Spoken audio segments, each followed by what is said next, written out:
The lights down in the city say the system's on the ropes, while the same hands that broke it hold your paycheck and your hopes. They'll sell your sweat for silver, call your sacrifice relief, but every drop of truth we bleed writes another line of belief. Freedom isn't free, it's carved in blood and fire and stone. That's the price of stand tall when they tell you to kneel and go home. They can lock up every promise, tax the air we breathe, but they'll never chain the hearts of those who still believe. 'Cause freedom isn't free.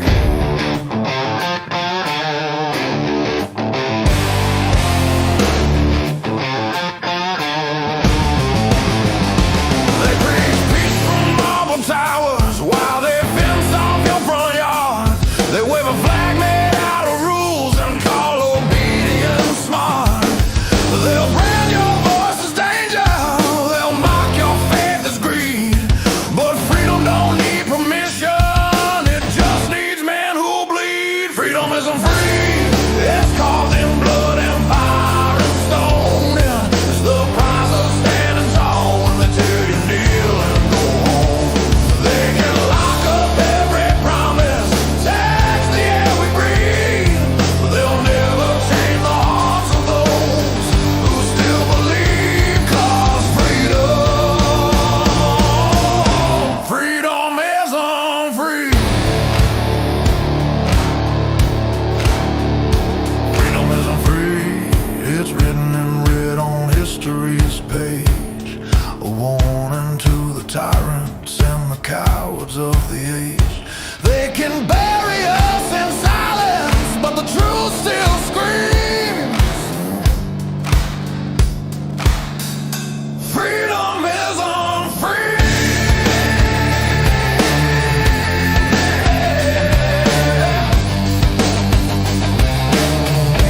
Freedom isn't free.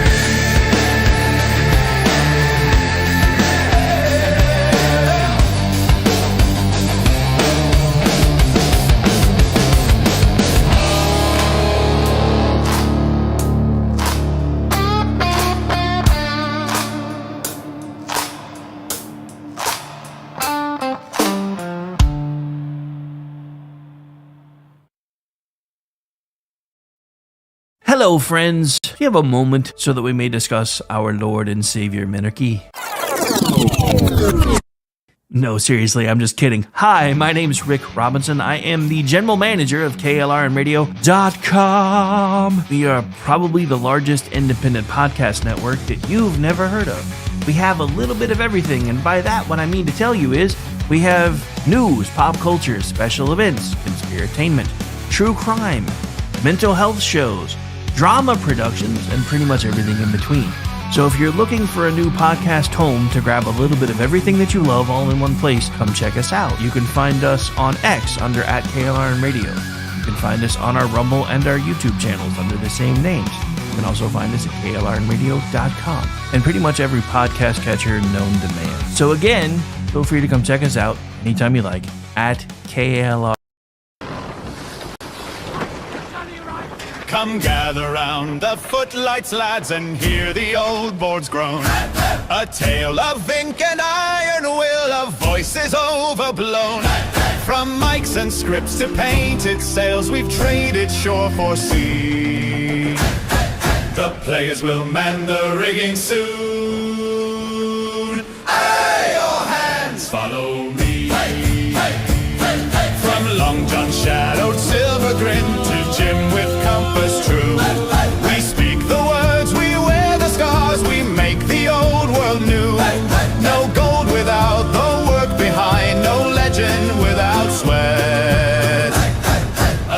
We just ship a single breath. The course is not set yet.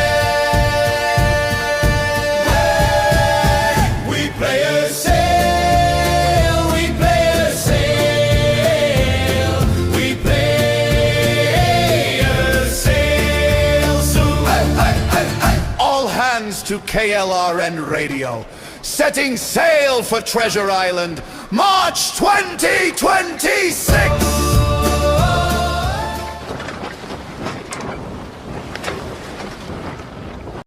Of Good Pods.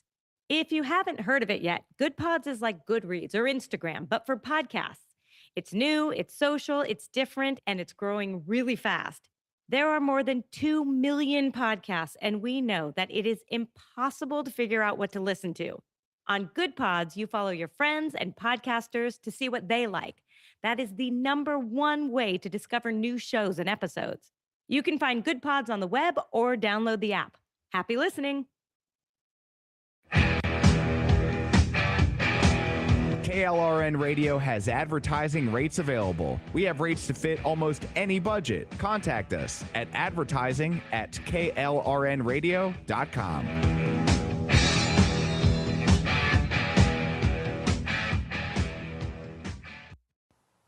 The following program contains coarse language and adult themes. Listener discretion is advised.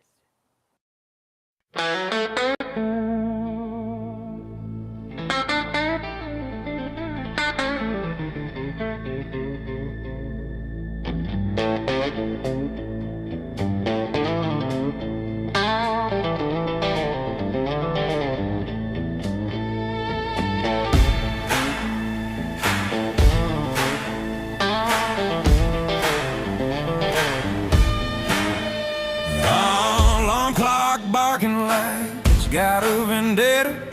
Coffee tastes like bad decisions I ain't made yet. Boss man talking about we got her, and that means me, brother. Afraid I got a terminal case of the I don't want us. Mind checked out, heart ain't in the building. That second hand's crawling like it hates my guts. The man treating rich like it's a sin, even God took a beat. So, suck it. Thank God it's Friday, punching out loud. Hands in the air, middle finger to 9 to 5. Still waiting, but tonight I don't care. Cold beer sermon and a bar stool prayer. Take this job and shove it, I quit. Till Monday. Cause tonight I'm free. Yeah, work and wait. It ain't owning me. So raise them up high. Let the whistle blow. Thank God it's Friday. That's all I know.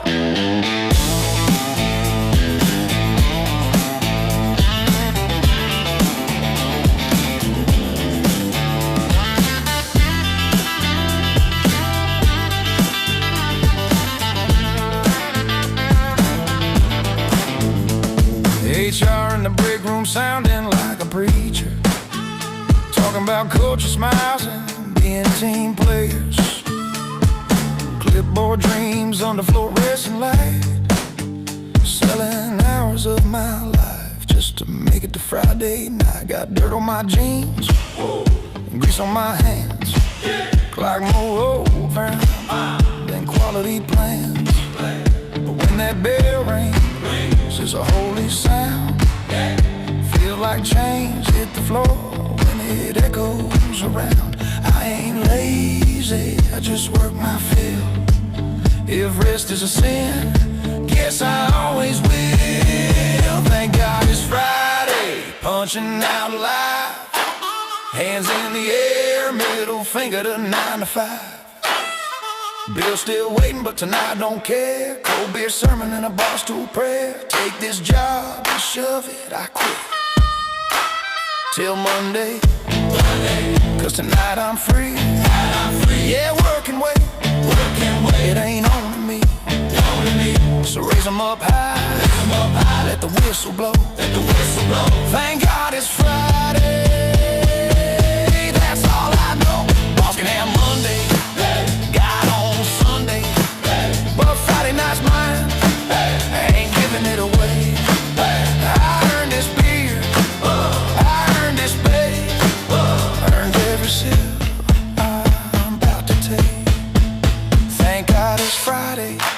punching out alive.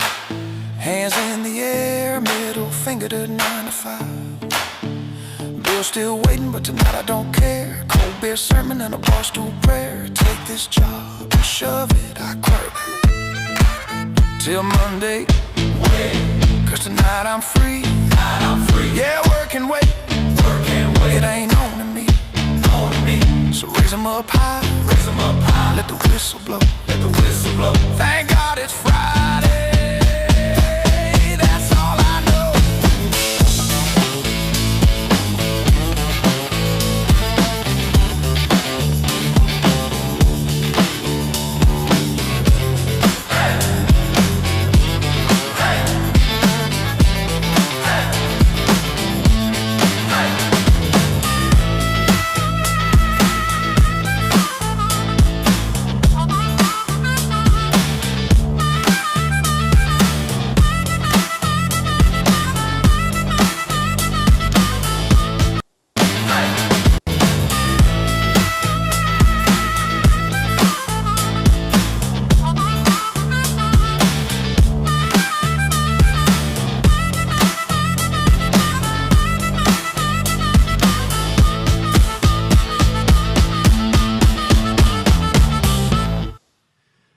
And welcome into the Finally Friday edition of the Rick Robinson Show. And Ryan, you're going to have to let me know where you're trying to go with this, brother man, because I don't exactly know why you're asking me if white people have stolen black culture.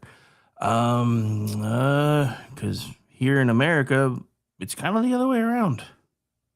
Just saying. Because, this whole African-American concept's kind of stupid. Because I know people from Africa who basically have pointed out that, what they call African Americans in Africa? Losers, because their tribes lost and they got put in cages and shipped overseas and sold off by other tribes.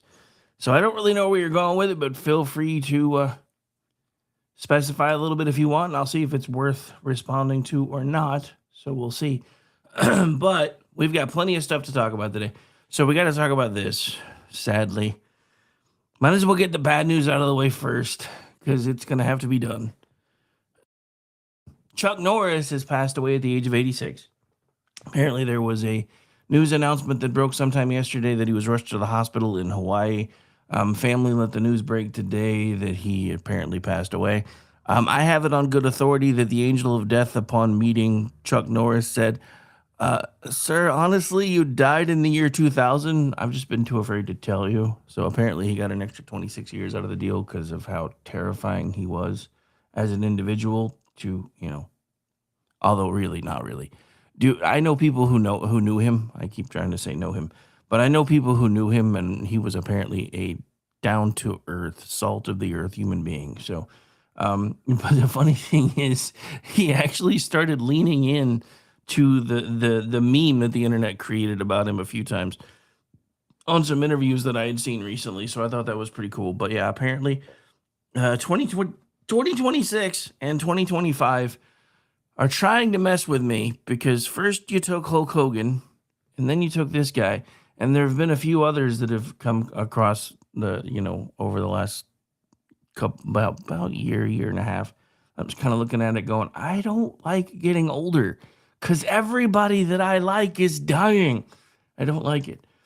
But yeah, so we had to talk about that. I actually even put, for those of you who haven't seen it yet, it's all over social. I created a meme about that today because I decided that I needed to laugh because I was pretty sad about that. Chuck Norris was somebody that I watched all the time. I enjoyed all of his work. I remember being in my 20s and watching some of his infomercials about that Total Gym stuff and almost buying one more than once. Now I kind of wish I had, but anyway. All right, so we got that out of the way. So you guys may have heard for a while that, according to the lamestream media, or as I call them, the zombie media, because, if you listen to them long enough, they turn you into themselves, which is a zombie. Pardon me, that one kind of snuck up on me. But they have been basically trying to get the memo going around that Israel was the one who forced us to do what we were doing in Iran. And yeah, so anybody who thinks that's true, who have been basically painting Donald Trump as some sort of an authoritarian dictator type moron, you can't have it both ways. So is he the evil mastermind or is he the puppet? Because he can't be both. So I need you to pick a lane. Is he the evil mastermind trying to destroy the world and bringing all of his MAGA supporters along for the ride while we're all salivating and drooling? Or is he the evil, or is he the puppet? Because he was Putin's puppet first, according to y'all. And now apparently he's Netanyahu's puppet. But the Prime Minister of Israel says, nah, that's not how any of this works. But yeah, so as a matter of fact, Trump and Netanyahu are kind of at odds right now because of yet another strike on Iranian oil infrastructure.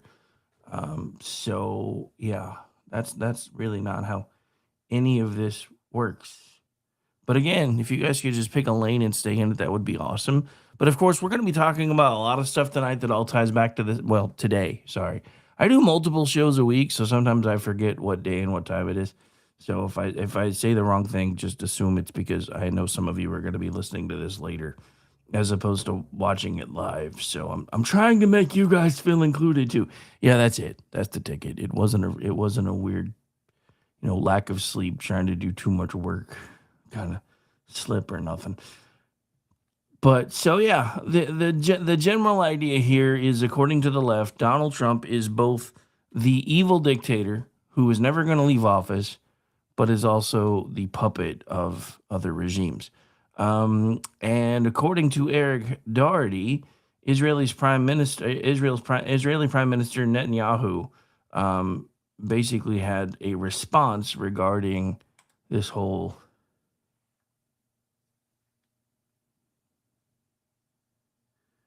Yeah, well, it's not my fault, man. It's not my fault. I got to talk about the news. So yeah, I'm getting flack. For those of you that aren't in the chat, I'm getting flack from the chat for talking about Chuck Norris because I'm apparently making people cry at work. That's not my fault, man. It's really not. I'm being honest. It's not my fault. I didn't want him to die either, but here we are. All right, so hang on. Let me get this queued up because I got distracted responding to the chat. So hang on. And of course, now that I'm trying to talk for a living, my voice is suddenly deciding that it hates me again. So give me just a moment. All right, so let's get this queued up. For those of you who are wondering why this takes so long, I am my own producer, so if things seem a little laggy from time to time, it's usually because I'm fighting the system. All right, so my question looks like, I'm not even going to try to say your name. You know who the hell you are. Who is stupid? I have a question. I'm trying to get clarification because I'm trying to find out if you get to stay in the chat or not. Because, dude, I'm going to say this. For those of you that are finding us, coming into my chat room for me is a lot like coming into my living room. If you can behave, you can stay. If you start talking trash, then you're going to have to go. And if you start insulting anybody, whether it's myself, somebody in the chat, or somebody that I'm talking about, then you're likely going to be made to leave. And if you don't like that, then just feel free to see your way out now. Because I do believe in free speech, but I believe in free speech with limits. Because you have the right to say whatever the hell you want. I don't necessarily have to listen to it or read it, however. So you decide where that line is for you, and we'll see if we can get along. But anyway. So here is Netanyahu's response to that stupid fallacy going all over the place. These opening remarks with one other fake news, and that is that Israel somehow dragged the U.S. into a conflict with Iran. Does anyone really think that someone can tell President Trump what to do? Come on. President Trump always makes his decisions on what he thinks is good for America. And may I add, I think what is also good for future generations. These opening remarks with one other fake news, and that is that Israel. And that's kind of been my point all along for everybody who keeps saying, well, you do know, and no, I don't know. Because here's the thing. If you think Donald Trump is one of these people that can basically be told what to do and led around by the nose, then you, again, need to pick a lane because he can't be an evil dictator and somebody's puppet at the same time. So you need to pick a lane. But Donald Trump is never really told what to do. He takes information from everyone, including people that sometimes some of us, when I found out Tucker Carlson was going into the White House, I was like, with everything Tucker's been doing lately, I don't really know how I feel about that.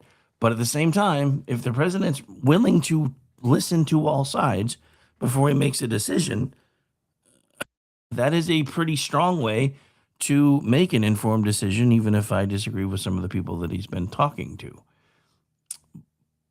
Because, in my opinion, they've gone a little nuts. But that's just me. So, but yeah, this whole idea that, again, somehow he can be both someone's puppet and the evil mastermind at the same time, just that doesn't work. That doesn't work. So for those of you on the feral left, because you're the ones that are in control of everything right now, in your party anyway, you need to kind of pick a lane, because the other thing you need to come to terms with is Donald Trump is not going to be on the ballot in 2028 because he's probably going to declare himself emperor and just never leave, at least according to you guys. And yes, I'm trolling the leftists that I know are lurking in my chats, because I don't think that's actually going to happen. But at the same time, you probably need to start changing tax, because 2026 isn't really going to be about Trump, and you guys are still trying to make it all about Trump. 2028 is not going to be about Trump. The scariest thing about the Democratic Party is watching it really be leaderless and rudderless for the first time in my lifetime. And a lot of that is thanks to Barack Obama and the fact that you guys started using superdelegates to appoint your nominees and then waited for the zombie to go, oh, I'm the only one who can beat him, until he flames out in the middle of a debate. And then everyone's like, we had no idea he was this bad. Dude, let me tell you this, because I see this coming across right now. Apparently, Joe Biden is working on a memoir. I have a title suggestion for him. I've forgotten more about politics than even I ever knew. Is probably the great title for his memoir, because that just kind of sums him up in a nutshell. But yeah, for those of you that for the last 4 years were like, oh, Biden's great, Biden's awesome, the economy's doing awesome, and blah, blah, blah. Yeah, y'all are delusional. Or as the kids say nowadays, delulu. And you need to maybe come back to reality. Because look, like it or not, if it wasn't for Donald Trump's policies that have been enacted, we would be in so much worse shape right now, even without the Iranian conflict. Because we are energy self-sufficient again, which is helping us keep fuel prices lower than they would be otherwise. And the irony is, for the left to be screaming and yelling about places that are paying $3 and $4 a gallon for gas. And I'm not talking about New York and California, I need to come up with a new name for New York. I'll figure that out. But I'm not talking about New York and commie failure, because there's so many state and local taxes involved that their prices are $1 or $2 above pretty much anybody else's.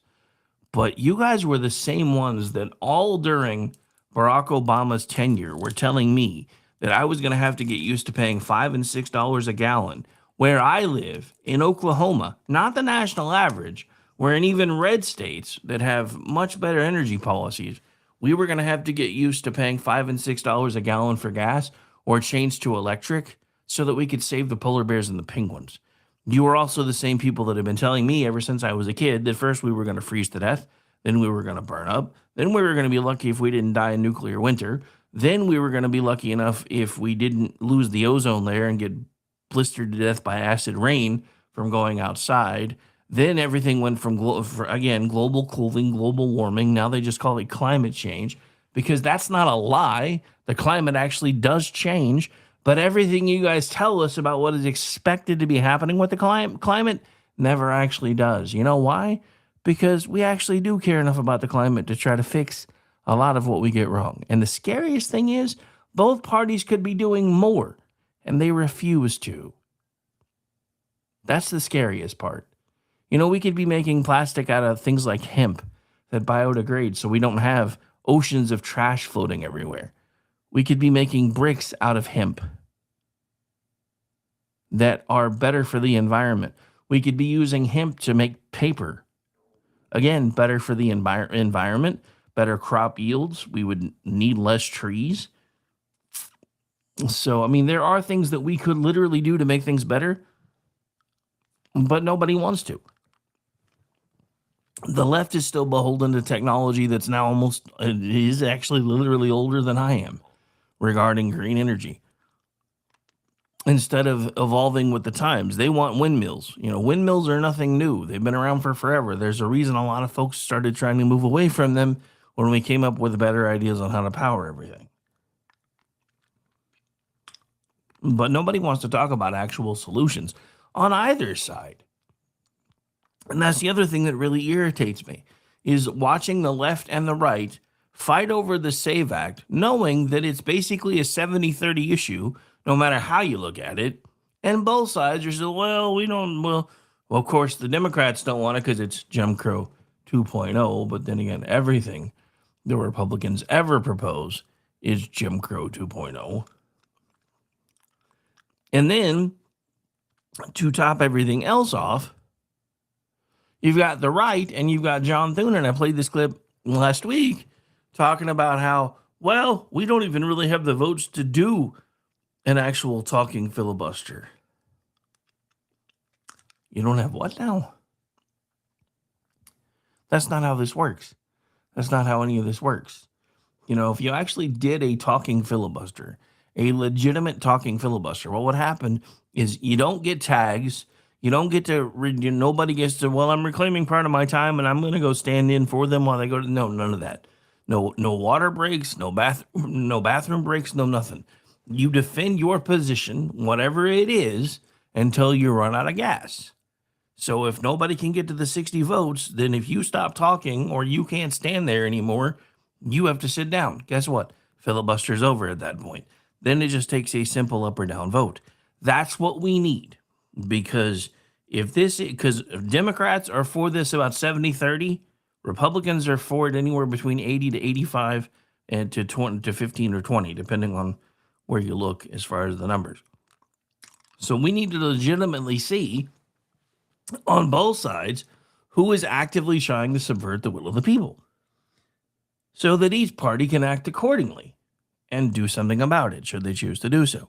Which is why the title for today is The Feral Left is Taking Control of Their Party, because they have, and the GOP is out to lunch because we have the majority everywhere. It may not be much of a majority, but we have one. The Democrats didn't have a 60 vote threshold to break cloture when they passed Obamacare. So why can't y'all get the SAVE Act passed? Is it because you don't want to? Because that's my thought. I don't think y'all want to do it. Because if you wanted to do it, it would already be done. But y'all have gotten so used to the blue slips and the snooze button filibusters that you just go make your backroom deals, and then you come out and you say it's been done. You don't tell us how it got done. You don't tell us why it went from a 1,000-page thing to a 6,000-page thing, and how come there's no time to read it. And sometimes we get the line of, we got to pass it to find out what's in it. That was probably one of my favorite lines from Pelosi, Gam, of all time was, we got to pass it to find out what's in it. And then she said it, and it was captured on tape, but then, that was taken out of context. No, I heard the whole clip, ma'am. It was not taken out of context. So yeah, if you think I'm going to be rah-rah, sis, boom, bah for either side, you haven't been paying enough attention. I don't usually trash talk President Trump unless he does something completely crazy. Like, I saw a lot of people that got pissed off over the comments, even on my side, got pissed off over the comments he made in front of the Japanese Prime Minister yesterday. I thought it was hilarious because he wasn't smack talking her. He was talking to the reporter. And I have a clip of that we'll be playing here in just a second. Just because, like I said, I thought it was absolutely hilarious. All right, so let's see. Let's go ahead and get the first break out of the way. For those of you that are new around here, Commercials are at top of every hour. We usually take musical interlude breaks in the middle because that way I'm not constantly playing ads on you guys. And normally on Fridays, it's law enforcement celebrations and military celebrations. So first one, of course, is going to be military celebration, and we'll be getting that queued up in just a moment. But just so you know, my name is Rick Robinson. I am the general manager at KLRradio.com. Also host this show among several others. We'll get into that more towards the close of the program. And for those of you that may be checking us out for the first time from Pickaxe, welcome in, ladies and gentlemen. We'll be right back. Stay tuned.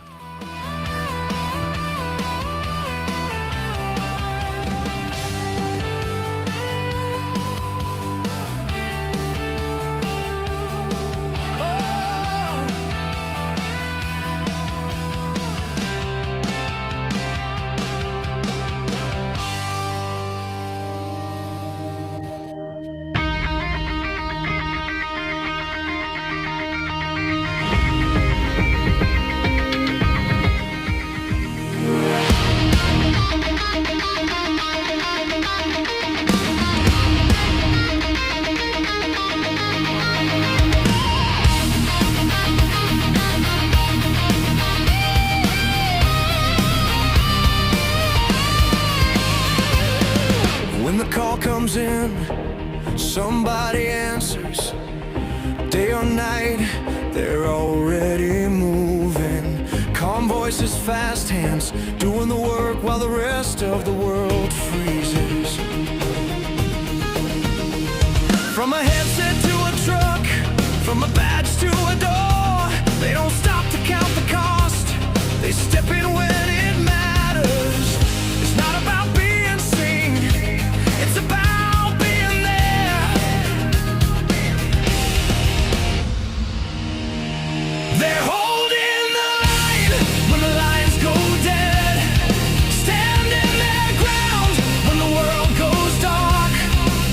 They're the calm in the chaos, holding the line through the fire, the flood.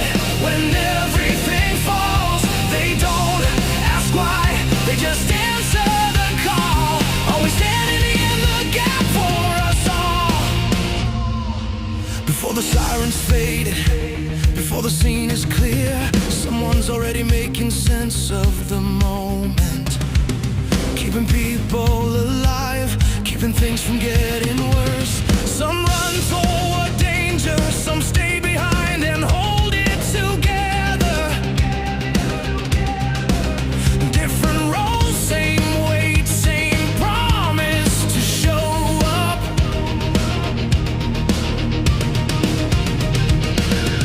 When everything's on the line, they're already there.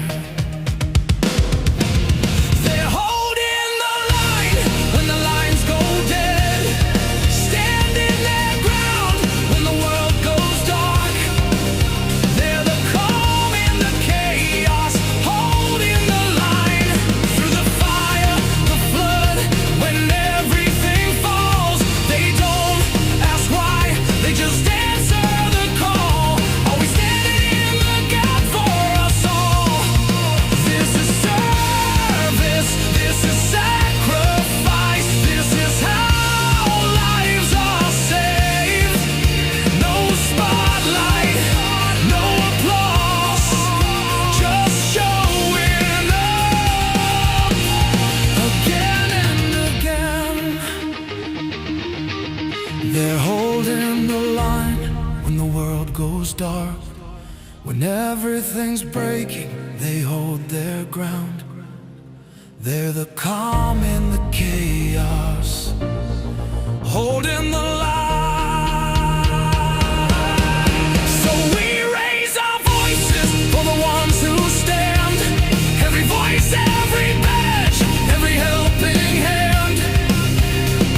They don't ask why, they just answer the call. Always standing in the gap for us all. Always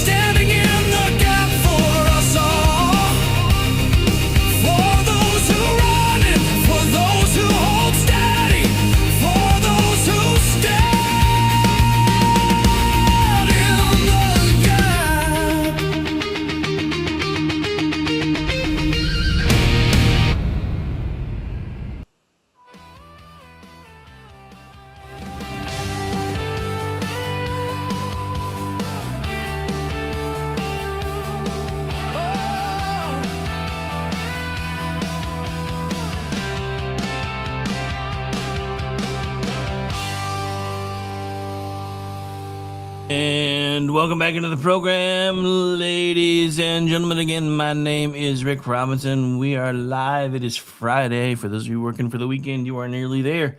We are at lunch, well, about halfway through lunchtime on the East Coast. For those of you in God's time zone, you probably go to lunch in about 20-ish, if you're not there already. If you're at your desk, make sure you've got your earbuds in, because this show's not always suitable for work. But I know I've got a lot of you that listen while you're working, so I appreciate you for doing so. All right, so we got to talk about this next, because it's probably, again, other than the war stuff that we'll be getting to in a minute, probably one of the biggest stories of yesterday. And I got to show you this first for context, because everybody's like, oh my God, I can't believe he said that in front of her and blah, blah, blah. The problem with that is she already knew well in advance, before that comment, what Donald Trump's sense of humor was like. And I'm going to show you why right here.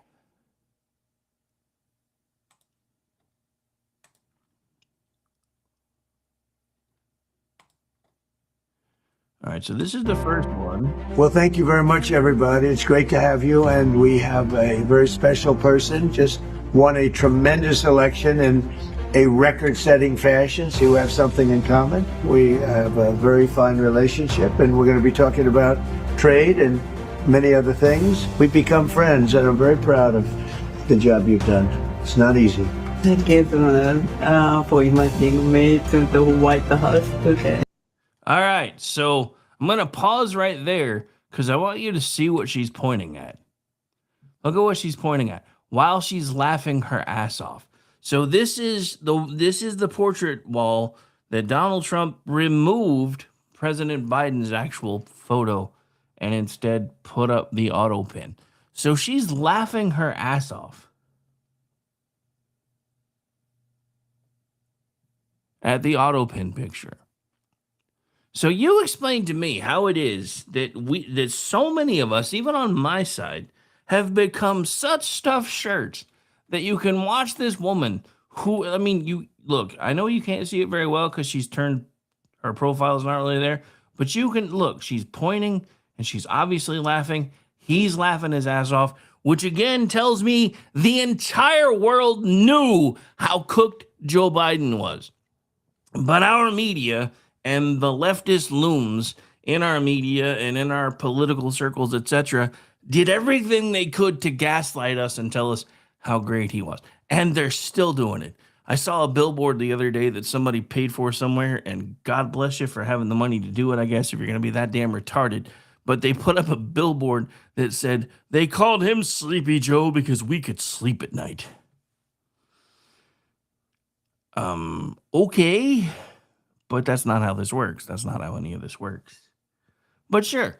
So, yeah. So while you guys are all clutching your pearls and, oh my God, I can't believe that he said that in front of the Japanese prime minister, blah, blah, blah. Dude, seriously, just stop. I mean, I'm not even trying to be a dick about it. Just stop.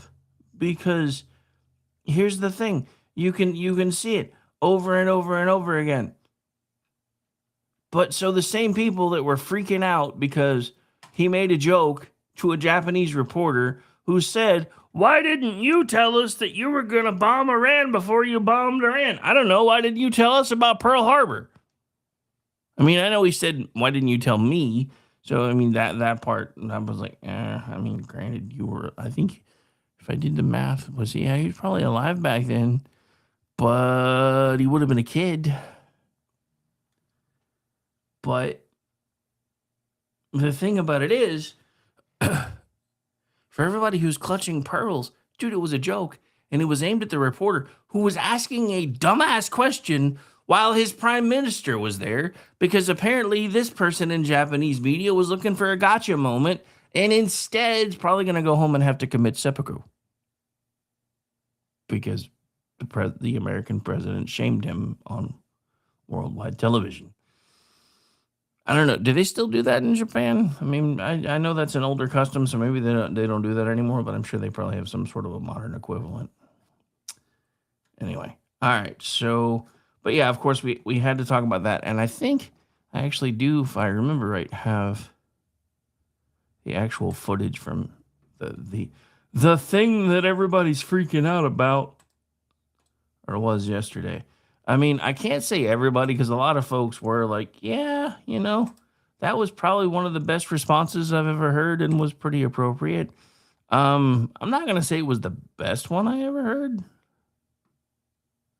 but I will say that I thought it was kind of spot on, especially because he was aiming that at the reporter, not the prime minister. But here's the minute and 1 second in question. Of course, no, Japan and US are very good friends. But one question: why didn't you tell US allies in Europe and Asia, like Japan, about the war before attacking Iran? So we are very confused about we Japanese citizens. Well, one thing, you don't want to signal too much. When we go in, we went in very hard, and we didn't tell anybody about it because we wanted surprise. Who knows better about surprise than Japan?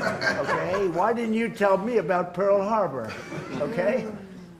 Right? He's asking me. No, you believe in surprise, I think, much more so than us. And we had to surprise him, and we did. And because of that surprise, we knocked out, the first 2 days, we probably knocked out 50% of what and much more than we anticipated doing. So if I go and tell everybody about it, there's no longer a surprise, right? Now, I also want to point something out because this is just from the acoustics in the room. Give me just a second. Who knows better about surprise than Japan? Okay? Why didn't you tell me about Pearl Harbor? All right. So that's that part. So look where she's looking. She's not looking at him. She's looking at the reporter. She's not looking at Trump. She's over here. If you listen to if you take a second and listen to the acoustics of the room, you can hear where old boy's asking the question from. Sorry for my inner Okie coming out for a second there. In Europe and Asia, See, like look. Japan, He's looking over there. She's looking over there. about the war before attacking Iran. So we are very confused about we Japanese citizens. Well, one thing, you don't want. So my question is, wouldn't this have been a question to better ask your prime minister before she made the trip so she could be the one to try to get the answer for you? Because again, look where they're looking. Look where she's looking. Look at the look on her face right now. This is not the look of a happy person. And this doesn't have anything to do with what Trump said yet because he hasn't said it yet. Look at that look. She's pissed. She's mad that dude is asking this question in the middle of them trying to get together with all this different stuff that they're trying to work on, and everybody keeps misreading it. And the thing that worries me a little bit is people that I know that have had training in this stuff, probably even more training than I've had, and I've had a lot, are getting the signals wrong on this. And I'm like, you guys are not understanding this. And I get it. Part of it's Japanese culture. But look, if she was that pissed off at Trump, she wouldn't be looking away. She would be looking down. Because that's how they show disrespect. Remember, Daniel-san, always look high. Always look high, Daniel-san. Look down, disrespectful. Always look high. Always look high. Look who she's making eye contact with. Because she's letting him know that was a line that he shouldn't have crossed. And it's not directed at Trump. It's directed at the reporter. And again, just to put this in perspective, just remember the same person that everybody's like, oh my God, I can't believe he said that to her, was the same person who just a few minutes earlier was laughing her ass off at President Otto Penn. So I think we might be clutching pearls for all the wrong reasons here, ladies and gents. I'm not telling you what to think. I'm not even necessarily trying to disagree with you. I'm simply saying, after watching this clip multiple times, that I have a different take than a lot of folks that I have heard. And that's, again, if you look at her face, she ain't mad at Trump. If she had felt disrespected, she would have been looking down at her feet, not staring down the reporter. Just my 2 cents. Take it and do with it what you wish. But that's one of the major things that I definitely wanted to talk about today. because it's all over the news. All right, so we got to talk about this because this ticked me off. So anybody want to tell me what the average income is in New York City? The average median income to be able to survive in New York City is roughly $82,500 per year, which is a lot, but for New York City doesn't really sound like a lot because it's expensive as hell to live there. Why am I talking about the average median income, though? Because that's how much the city's spending on homeless people. It's about $81,000 per person per year. Why don't you just give them the money at this point? Just give them the money so they can stop being homeless. I mean, if that's what you're going to do, you've already elected a socialist, so just finish going. Go on. Go. Push it off the cliff. Push it off the cliff. We've all seen how this story ends. City of New York, the entire state of New York becomes a prison. You know what? If y'all are going to push it off the cliff, we already know how to fix it. So just finish it off. But the idea that we're spending that's just it. It is us because of salt tax, the salt stuff. Because, that's one of the things the Republicans caved on recently was because this is the funny thing. If you listen to the left, they swear that it's the blue states propping up all the red states.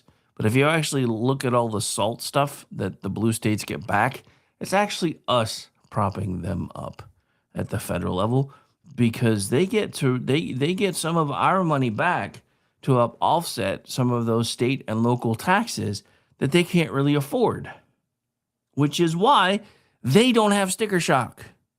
They did when Donald Trump did away with it the first time, and then the Republicans in New York were like, if we don't do something about this, we're going to lose. You know what? Then you deserve to lose. Let people know exactly what it is that they're expected to pay for, and then let them decide whether they want to keep paying it or not. It's not that complicated.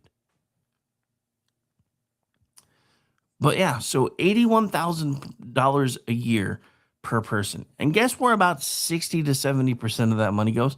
Because it's not to the homeless.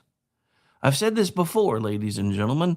If we actually forced the government to do their jobs, eventually we wouldn't need government, or we definitely wouldn't need as much government as we have today.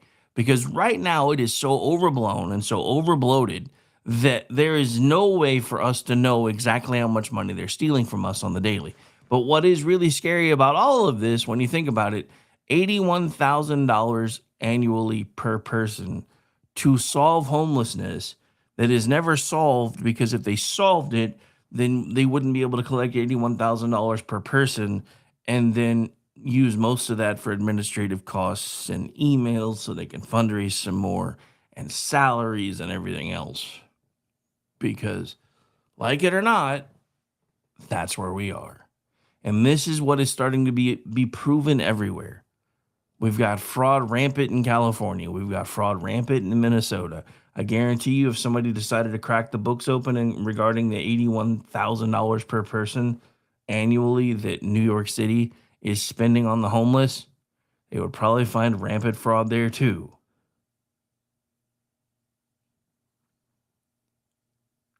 But here we go. But that's just it. The feral left is controlling the party. And because the feral left is controlling the party, most of the people that we would consider sane Democrats have left. Even a few that I wouldn't consider sane Democrats have left. Looking at you, John F. Kennedy Jr. Not throwing shade. I'm just saying, last I checked, dude with brain worms probably got something going on that I don't necessarily want to know about. Just saying. Just saying. And don't need to know about. Well, I mean, kind of, sort of. But we all know Snake Plissken made it out, so yeah. But yeah, kind of, sort of. Sorry, responding to the chat there. By the way, you misspelled giggity, sir. Just so you know. Had to point that out.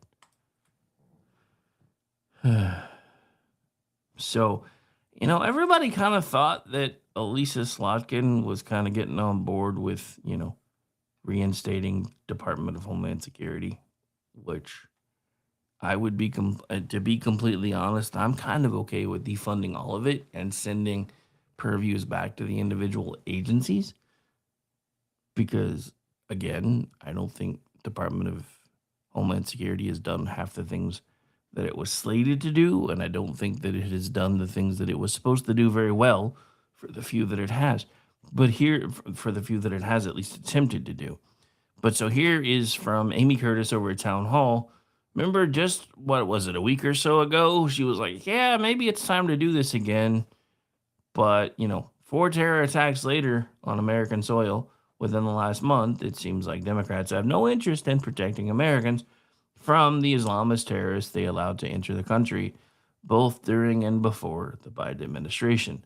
Last week, it looked as if Lisa Slotkin was going to have a sudden attack of conscience, but that was last week.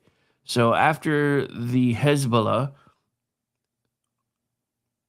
or as I used to call them back in the day, after the pager incident, the Hezbollahs linked Mohammed Ghazi, I think is it? Yeah, Ghazali, a Lebanese national who lives in Dearborn, drove his vehicle into the Temple Israel Synagogue in West Bloomfield.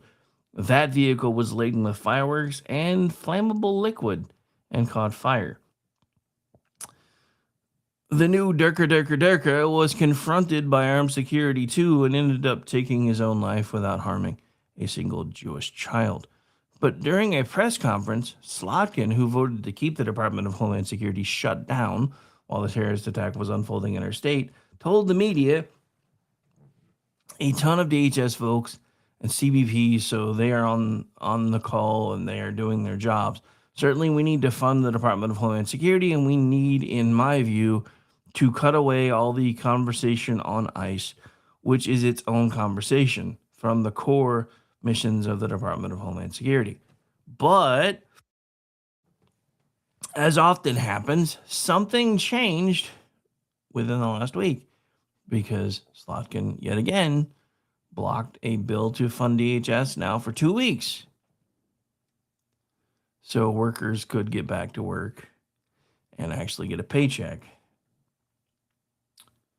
So I know in one of the last segments when I was talking about the $81,000 per person and how they might as well just give them the money.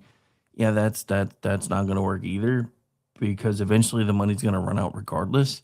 Kind of like what we're watching right now. So for all of you raging, rabid leftists who want the government to control everything and you want to be told what to do, when to do it because it makes you feel good and it makes you feel like you have a mommy and a daddy, you need to understand something. This is terrible because if we ever get to the point where what a lot of folks are talking about now is universal basic income, if you want to know how that's going to go for you at some point, if you decide there's something that you disagree with your government, look no further than the TSA that have now been working for weeks with no pay.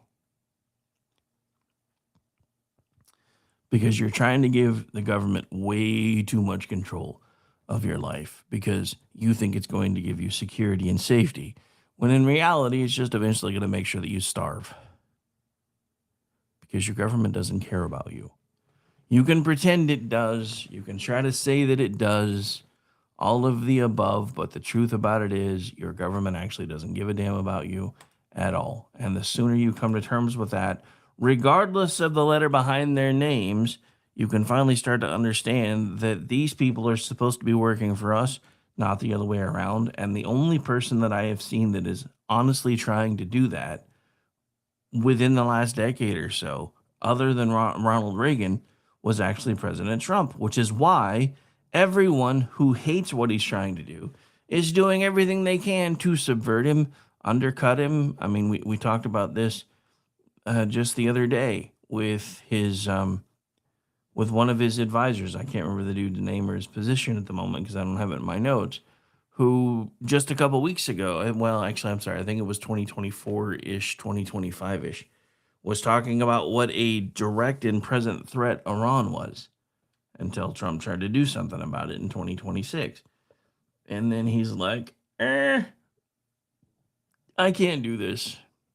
I don't agree with this. But in reality, dude was actually under investigation.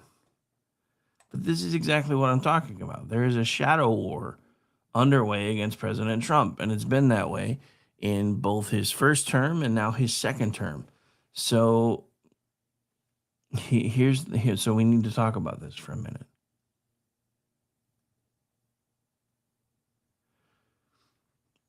And this is from Josh Hammer before I go too far into this, and I will be kind of giving my commentary while going through the article a little bit for those of you who don't know how this normally works. The joint American-Israeli military operation against the Iranian regime is now 3 weeks old, but there is another war, a more silent one, raging here on the home front. President Donald Trump's second administration is facing a highly coordinated shadow war, one waged both by some influential outside voices on the right and, more dangerously, by their subversive allies within Trump's very own government. If this campaign is not confronted and decisively defeated, the result will be calamitous, a second Trump term that drifts into lame duck status, not due to a voter backlash, but because of an insurrection from within. What this writer, for the column that I'm currently discussing, has previously referred to as Operation Divide MAGA. And this has now reached a fever pitch. And Trump, to his great credit, has begun to settle all the MAGA family business. But an even more concerted effort is needed to clean out the Aegean stables once and for all. First, let's take a step back for a moment. In any healthy political coalition or movement, debate is inevitable and often desirable. But what we have seen from certain high-profile podcasters, such as Tucker, I always told you I was conservative, but I lied because I was born with a silver spoon up my butt and actually got my start on MSDNC before it became PMS Now. Carlson and Megan Trump talked trash about me several years ago, and I never really got over it. Kelly is nothing less than a full-scale assault on Trump and his agenda. These podcasters, former Fox News folks turned provocateurs, first outed themselves last summer when they all but accused Trump of covering up a global Mossad-tied pedophile ring over his Justice Department's handling of the Epstein files. But above all, these now subversive podcasters have focused on foreign policy, most recently on the Iran Operation Epic Fury. Trump is a conservative nationalist. His foreign policy is rooted in confidence and peace through strength style deterrence. Yet, Kuckelson and Kankles and their, well, I gotta come up with a new name for her because I call Hillary Kankles, but that I'm working on that one. And their fellow travelers have blasted the Iran conflict as everything from evil, according to Kuckelson, to clearly Israel's war, according to, I don't know, think about it, according to Kelly. This not-so-dynamic duo is thus accusing the man they quite literally campaigned for in 2024 of engaging in heinous acts and of being the unwitting dupe of a foreign government. So, yeah. Look, again, I don't always agree with President Trump, but I have to say, I think I'm going to stop being quite so vocal about it when I do disagree. I mean, I'll still talk about it, but I think the man's getting enough flack. Now, look, if this thing in Iran isn't wrapped up soon, that may change for me. But right now, this man deserves all the support we can give him. He's earned it. He's doing everything he told us he was going to do. And the folks that can't see this or don't want to understand it have just lost their minds and they've lost their way. Or they're chasing money.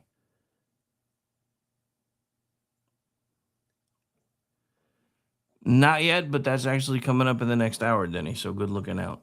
Yeah, we'll be changing tax, coming back a little bit local/national when we come back, because there was a shouting match that happened in Senate subcommittee the other day that I haven't had a chance to talk about, involving one of my senators.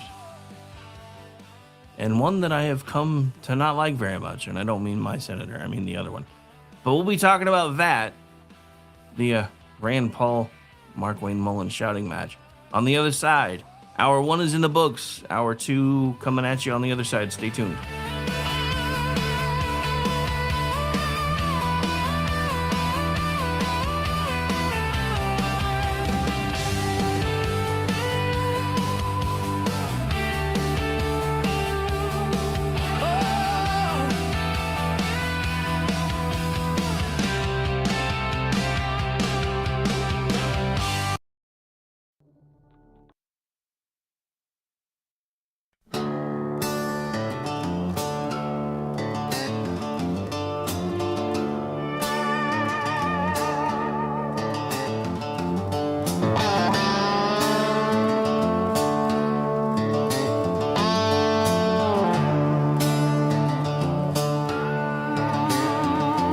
Shut the lights down in the city, say the system's on the ropes, while the same hands that broke it hold your paycheck and your hopes.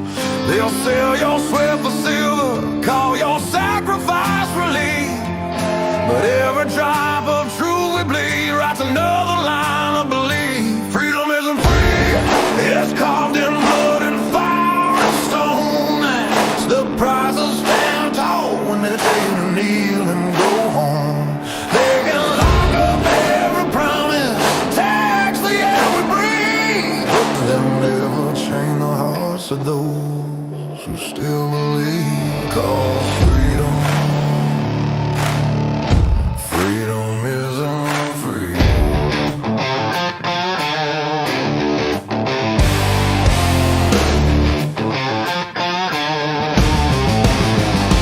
They preach peace from marble towers while they fence off your front yard. They wave a flag made out of rules and call obedience smart.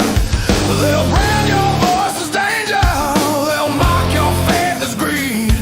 But freedom don't need permission, it just needs men who'll bleed. Freedom isn't free, it's carved in blood and fire and stone. It's the price of standing tall when they tell you kneel and go home. They can lock up every promise, tax the air we breathe, but they'll never change the hearts of those who still believe. 'Cause freedom isn't free. Freedom isn't free, it's written in red on history's page. A warning to the tyrants and the cowards of the age. They can bury us in silence, but the truth still screams. Freedom isn't free.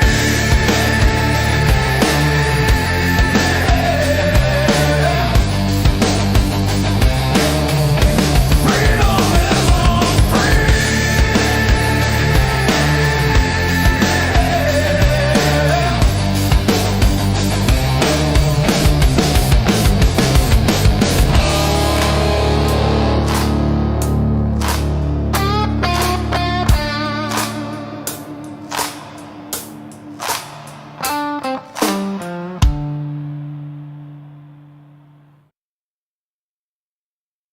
Hello, friends. Do you have a moment so that we may discuss our Lord and Savior Minarchy?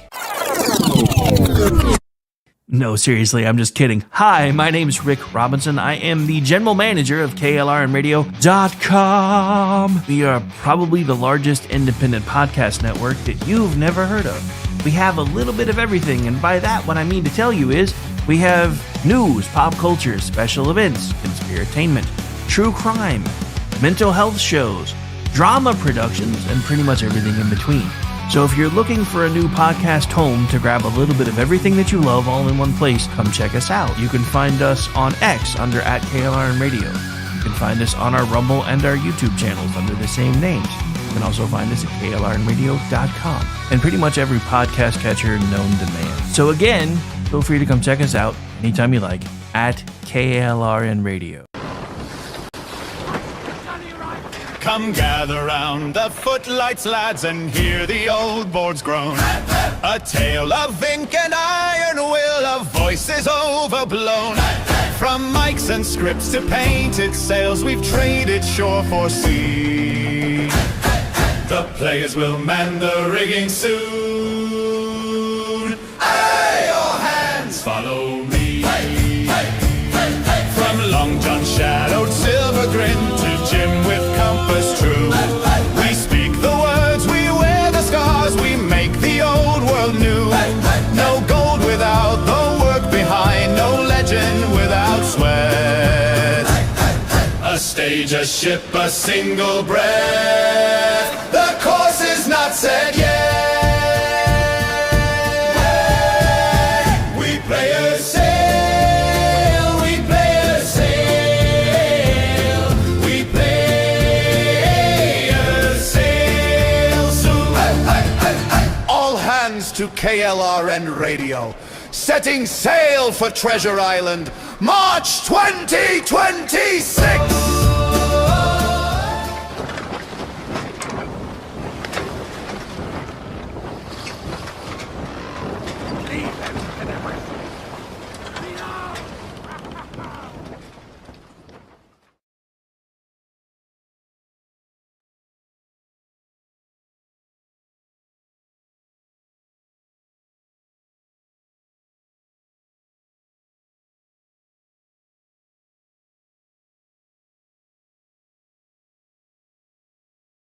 Hi, everyone. This is JJ, the co-founder of Good Pods. If you haven't heard of it yet, Good Pods is like Goodreads or Instagram, but for podcasts. It's new, it's social, it's different, and it's growing really fast. There are more than 2 million podcasts, and we know that it is impossible to figure out what to listen to. On Good Pods, you follow your friends and podcasters to see what they like. That is the #1 way to discover new shows and episodes. You can find Good Pods on the web or download the app. Happy listening. KLRN Radio has advertising rates available. We have rates to fit almost any budget. Contact us at advertising@klrnradio.com.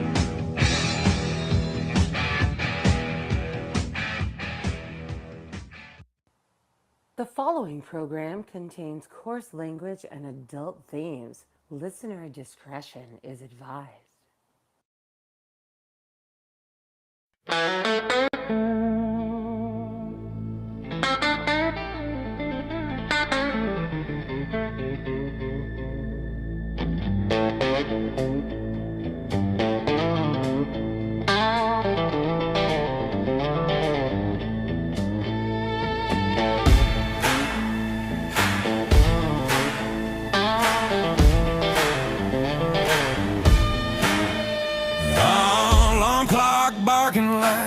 Got a vendetta.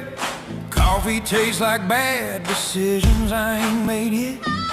Boss man talking about we got her, and that means me, brother. Afraid I got a terminal case of the I don't want us. Mind checked out, heart ain't in the building. That second hand's crawling like it hates my guts. The man treating rich like it's a sin, even God took a beat. So, suck it. Thank God it's Friday, punching out loud. Hands in the air, middle finger to 9 to 5. Bill's still waiting, but tonight I don't care. Cold beer sermon and a bar stool prayer. Take this job and shove it, I quit. Till Monday. 'Cause tonight I'm free. Yeah, work and wait. It ain't owning me. So raise 'em up high. Let the whistle blow. Thank God it's Friday. That's all I know.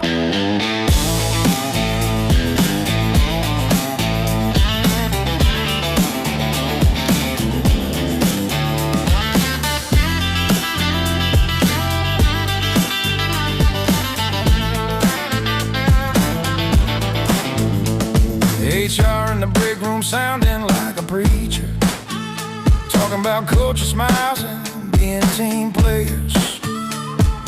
Clipboard dreams under fluorescent light, selling hours of my life just to make it to Friday night. Got dirt on my jeans, and grease on my hands, clock more over than quality plans. But when that bell rings, it's a holy sound. Feel like chains hit the floor when it echoes around. I ain't lazy, I just work my fill. If rest is a sin, guess I always will. Thank God it's Friday, punching out alive. Hands in the air, middle finger to 9 to 5. Bill still waiting, but tonight don't care. Cold beer sermon and a bar stool prayer. Take this job and shove it, I quit. Till Monday, cause tonight I'm free. Yeah, work and wait, it ain't on me. So raise 'em up high, let the whistle blow. Thank God it's Friday, that's all I know. Boss can have Monday, God on Sunday, but Friday night's mine, I ain't giving it away. I earned this beer, I earned this pay, earned every sip I'm about to take. Thank God it's Friday, punching out alive. Hands in the air, middle finger to 9 to 5. Bill still waiting, but tonight I don't care. Cold beer sermon and a bar stool prayer. Take this job and shove it, I quit. Till Monday, cause tonight I'm free. Yeah, work and wait, it ain't on to me. So raise 'em up high, let the whistle blow. Thank God it's Friday, that's all I know.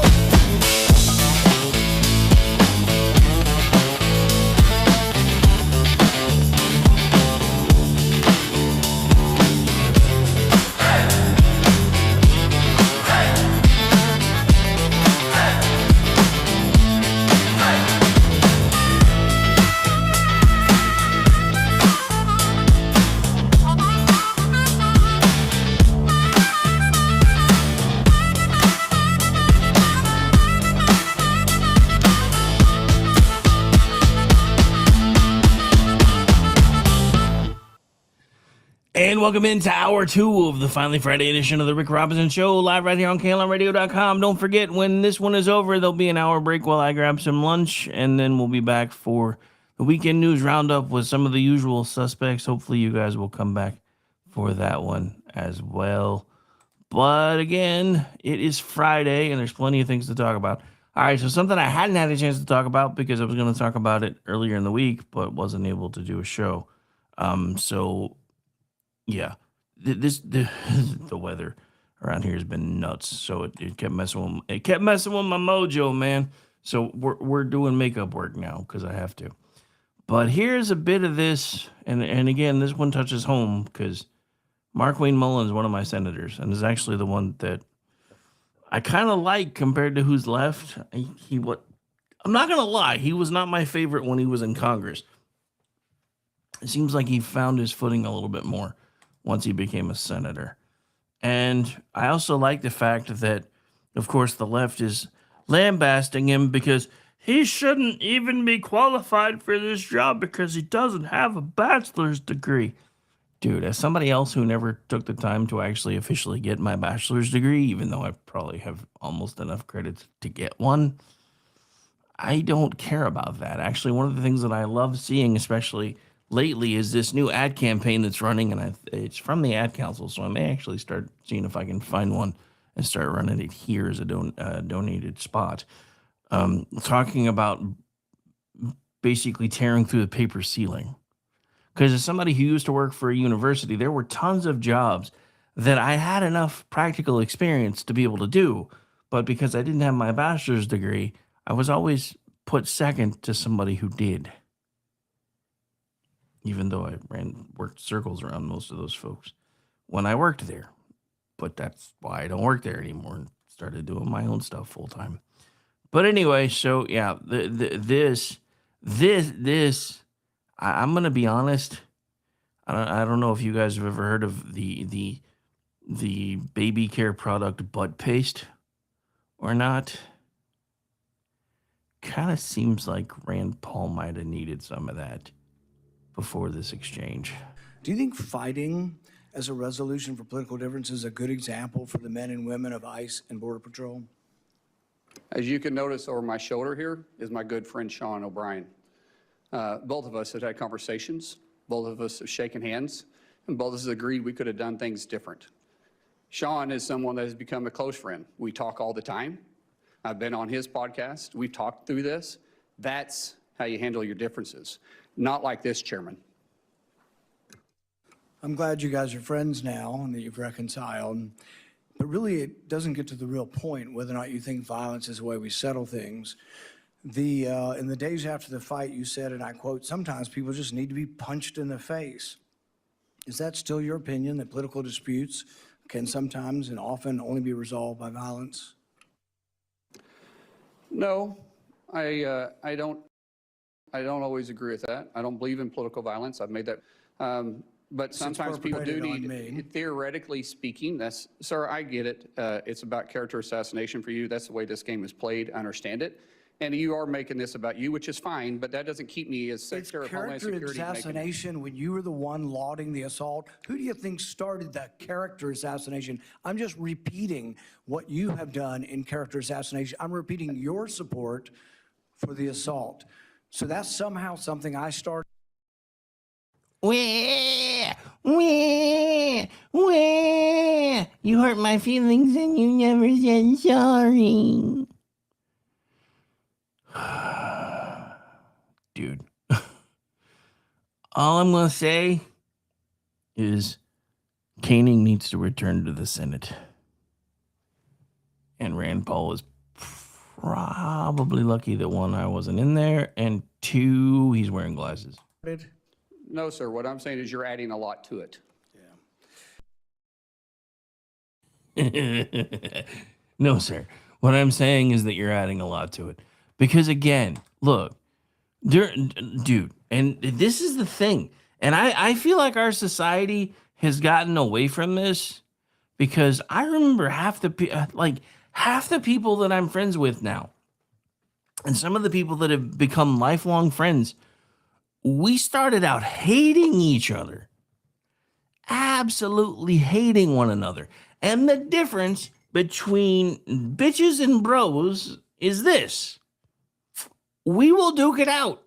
And then once we've duked it out and we know who's bigger, badder, and better, then we usually get together. We've settled it. Let's go have a beer. So yeah, I would have answered that differently if Rand Paul was asking me, sometimes do you feel like the only way to settle some of this stuff is through violence? Yes, as a matter of fact, I do. Because some of you absolutely deserve to get the brakes beat off of you. Because you think it's okay to talk trash. You think it's okay to insult people. You keyboard warriors think it's perfectly fine because, well, nobody's going to hurt me because we've evolved past that in this society. No, we have not. No, we have not. And this goes for parents. This goes for grandparents. This goes for people that are political keyboard warriors online. We got to get back to beating asses.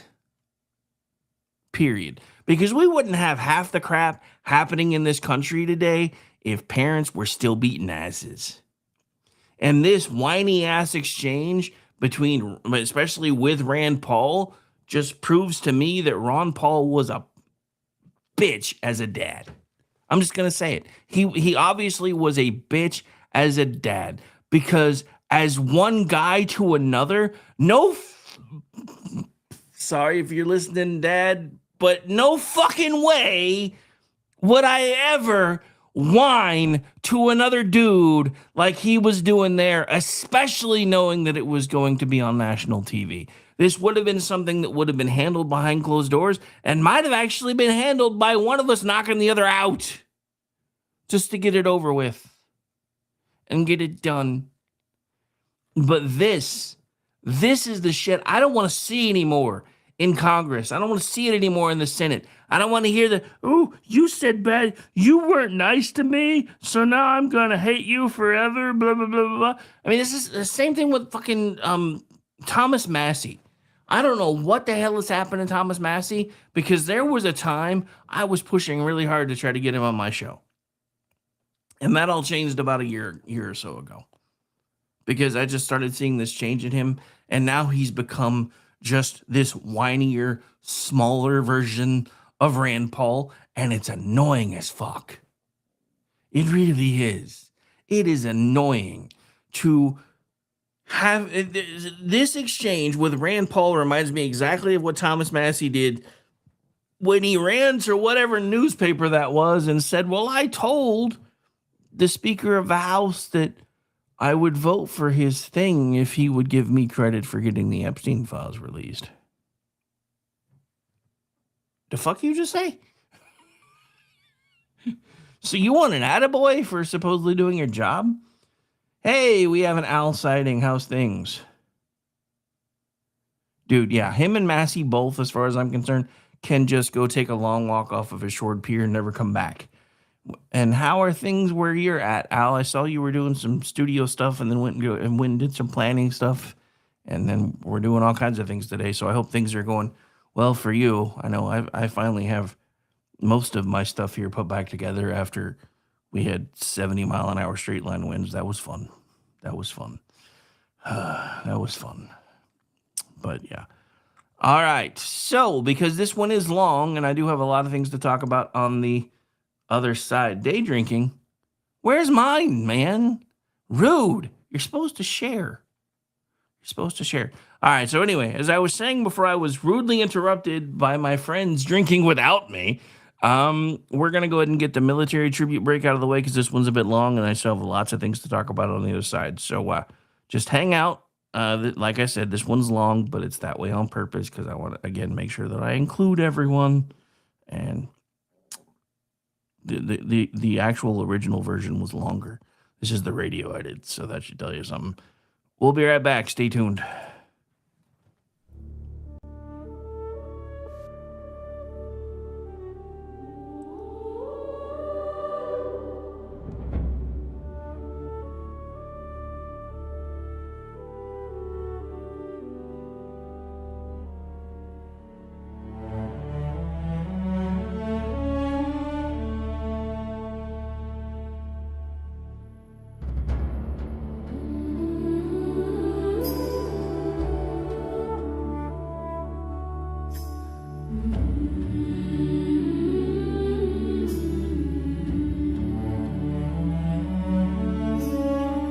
Before the oath was spoken out loud, before you stood apart from the crowd, there was a moment, quiet and clear, when you chose to stand while others stayed here.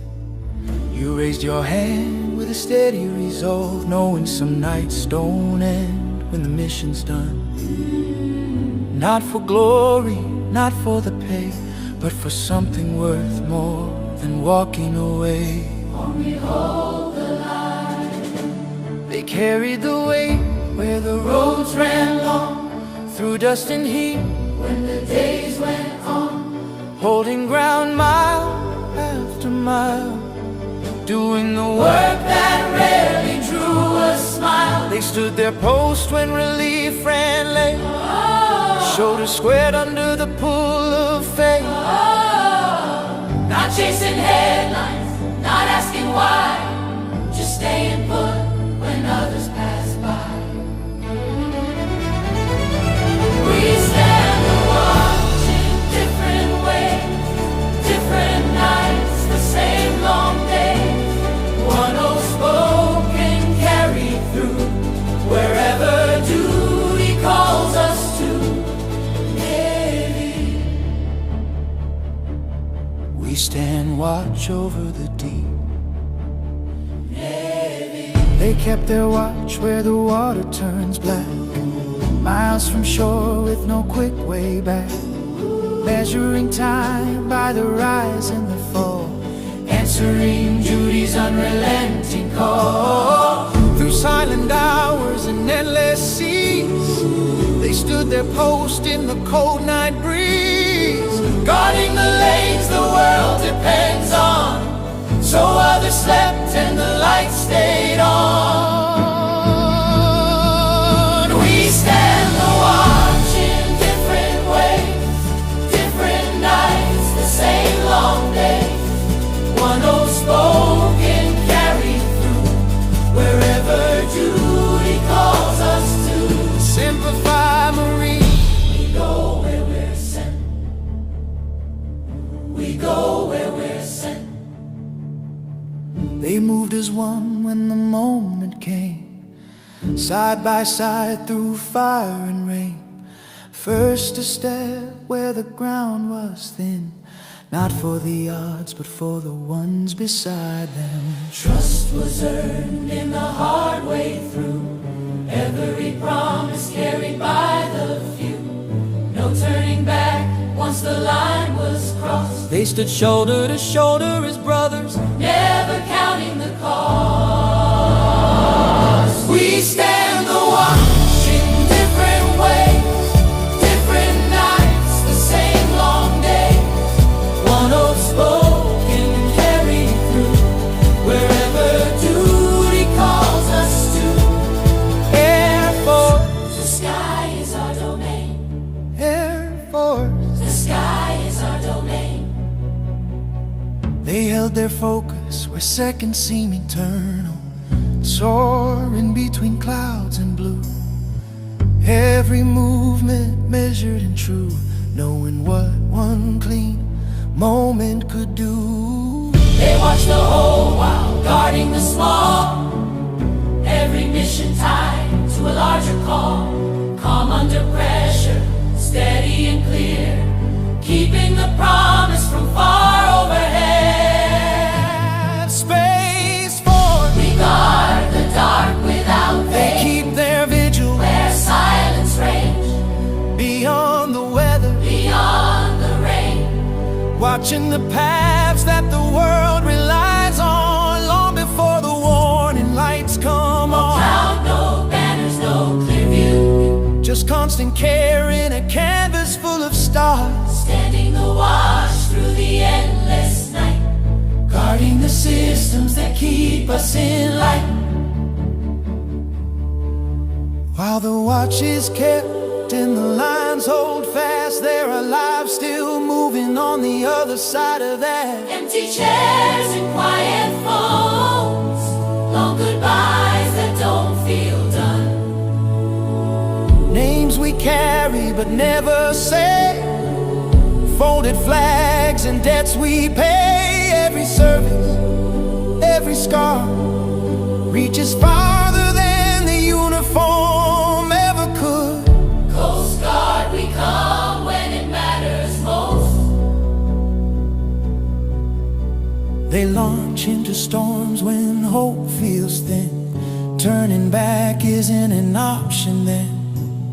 Hands reach out where the waters rise, pulling lives back from the edge of time. No headlines waiting when the call is done, just breathing restored and another life won. Every rescue, every return, a quiet promise kept in the worst conditions.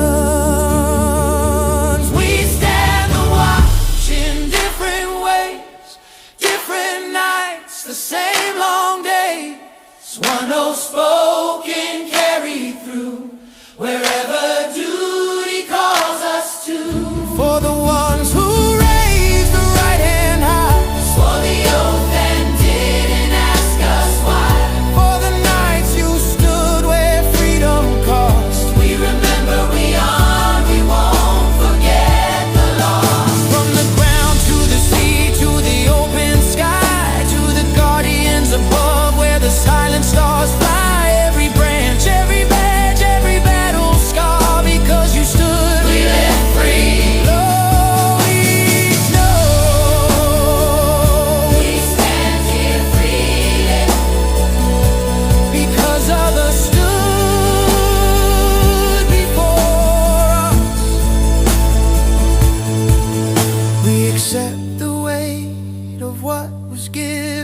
and the cost that came with it. We promise to remember those who serve, those who stand watch still, and those who never came home.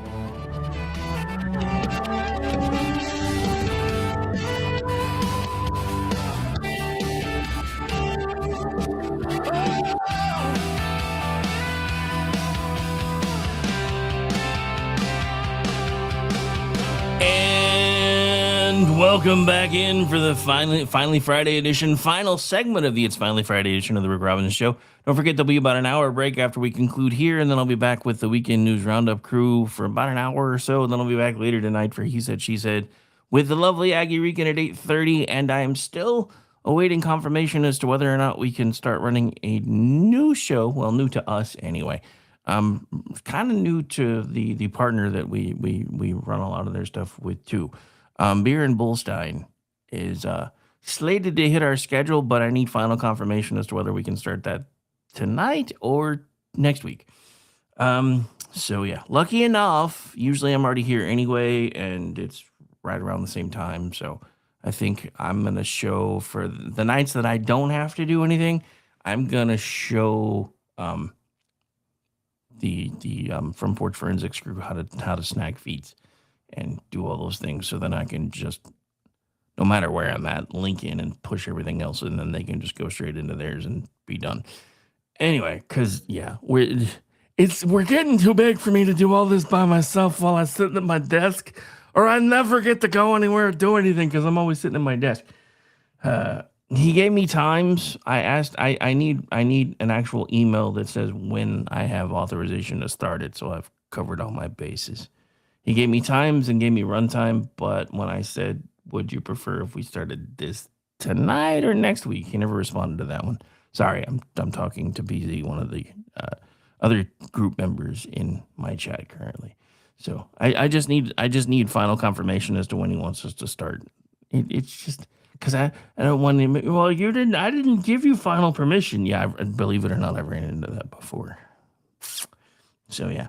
Anyway, so speaking of getting final permission, I find this interesting because I feel like this might be one of those stars kind of aligning things, because I feel like this is when, you remember when Jeff Bezos like swept in and bought the Washington Post for like $1? I feel one of those moments possibly brewing, because CBS News Radio is signing off for good. So they've been around for about 100 years. But CBS News Radio is being dissolved and will cease operations effective May 22nd, 2026. Why do I feel like this might be the stars aligning? My birthday's May 25th. So I'm like, I already tagged Barry Weiss. I'm like, is there going to be a fire sale? Can I swoop in and buy the network for $1? Can we make that happen? Can we? But yeah, so anyway, after nearly 100 years, CBS News Radio is being dissolved per a note from Barry Weiss and Tom Sobrowski to CBS staff today. Okay, so look, I have actually kind of been a fan of some of the stuff Barry Weiss has done. You know, letting 700 stations know, and God knows how many staff know that, you know, and you send them a memo that says, hey, by the way, in May your job ends. Yeah, I don't know how I feel about that. But anyway, so here's the actual message. Today, we informed our CBS News Radio team. So I guess maybe they did it outside of the memo, so that makes me feel a little bit better. CBS News Radio team and approximately 700 affiliated stations. Could you imagine if we were able to swoop in and get the rights for that for $1? That we will end the service on May 22nd, 2026. Unfortunately, this decision means that all positions within CBS News Radio team are being eliminated. Not shuffled, not spun off like NBC did with what I loving, not so lovingly now called PMS Now. But yeah, just gone.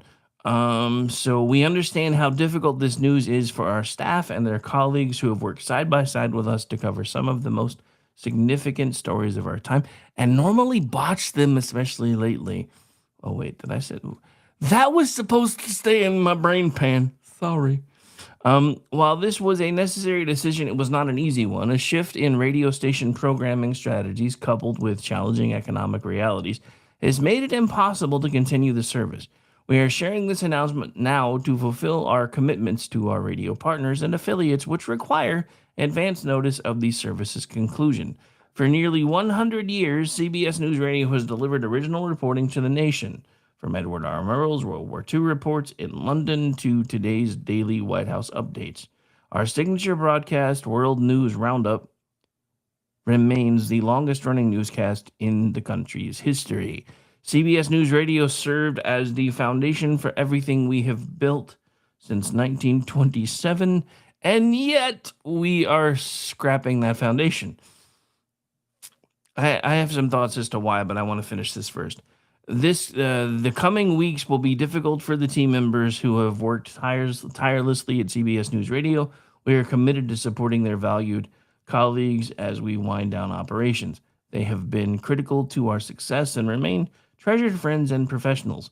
We thank them deeply for their contributions. Thank you for all your dedication and for the compassion you show one another as we move forward. Yeah, compassion.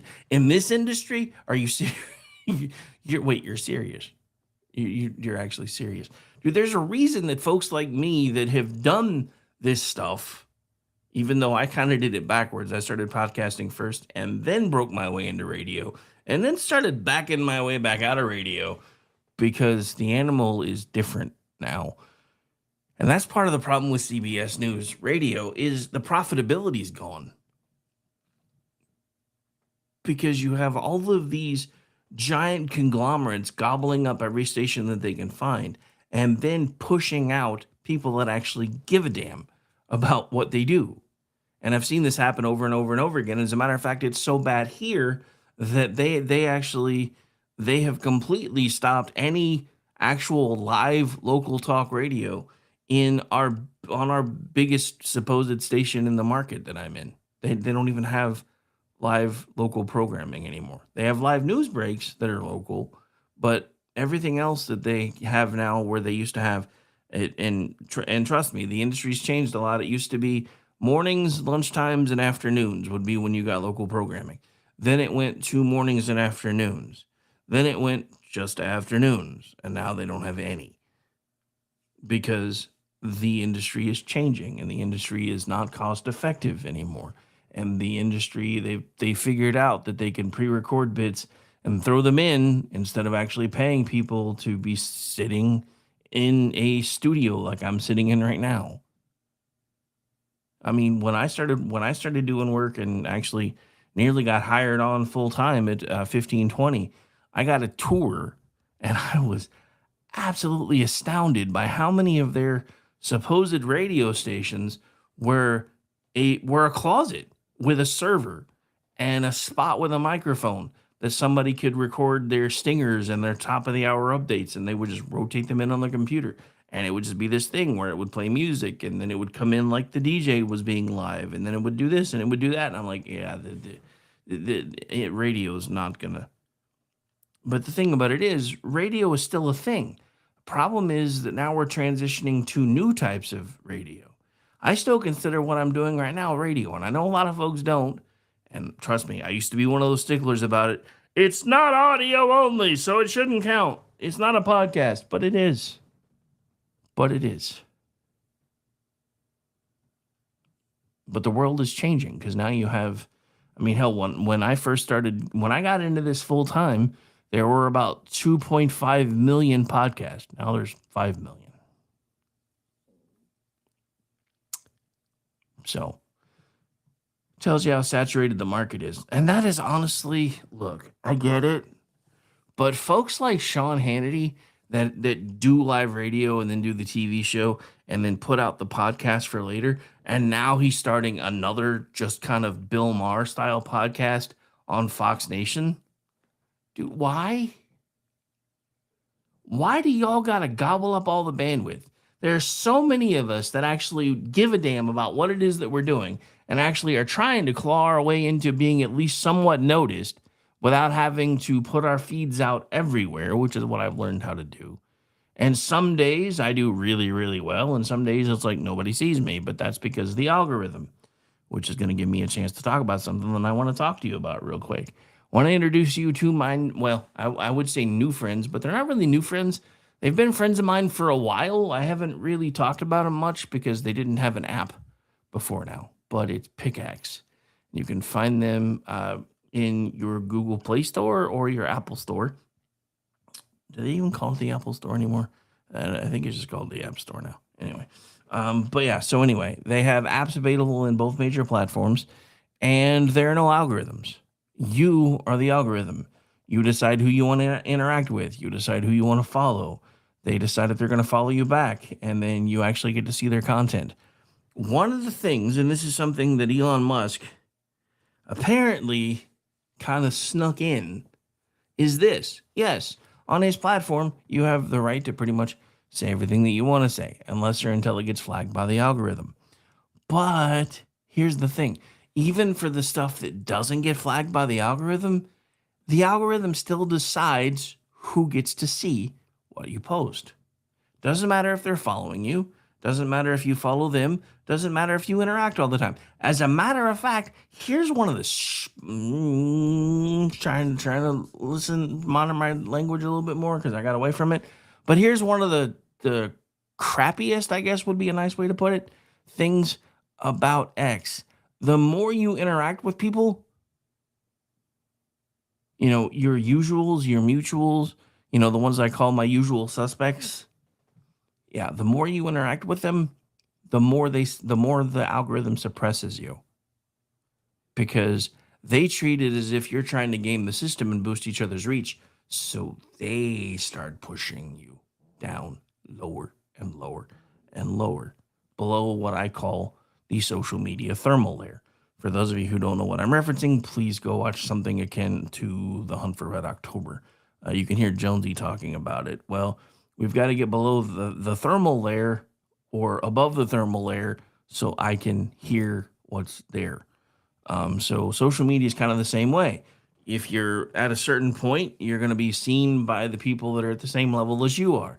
But there is kind of a thermal layer where if something happens to catch fire, you get above it for a little bit. So for those of you who, you know, usually kind of hang out in your own little bubble and all of a sudden you've got trolls coming into your feed, yeah, it's probably because one, they've either activated a bot farm, which is not supposed to be a thing on X anymore, by the way, or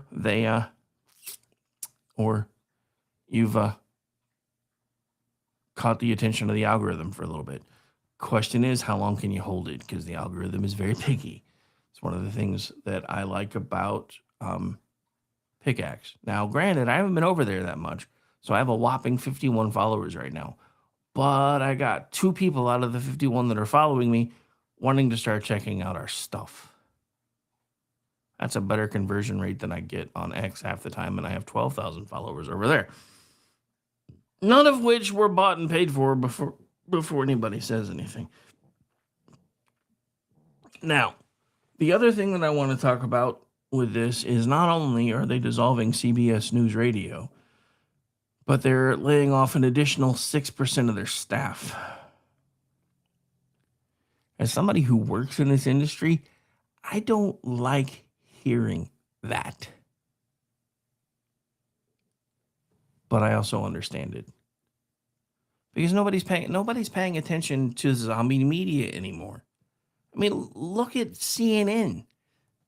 And here's the dirty little secret with CNN, and I didn't know this until the contract was gone.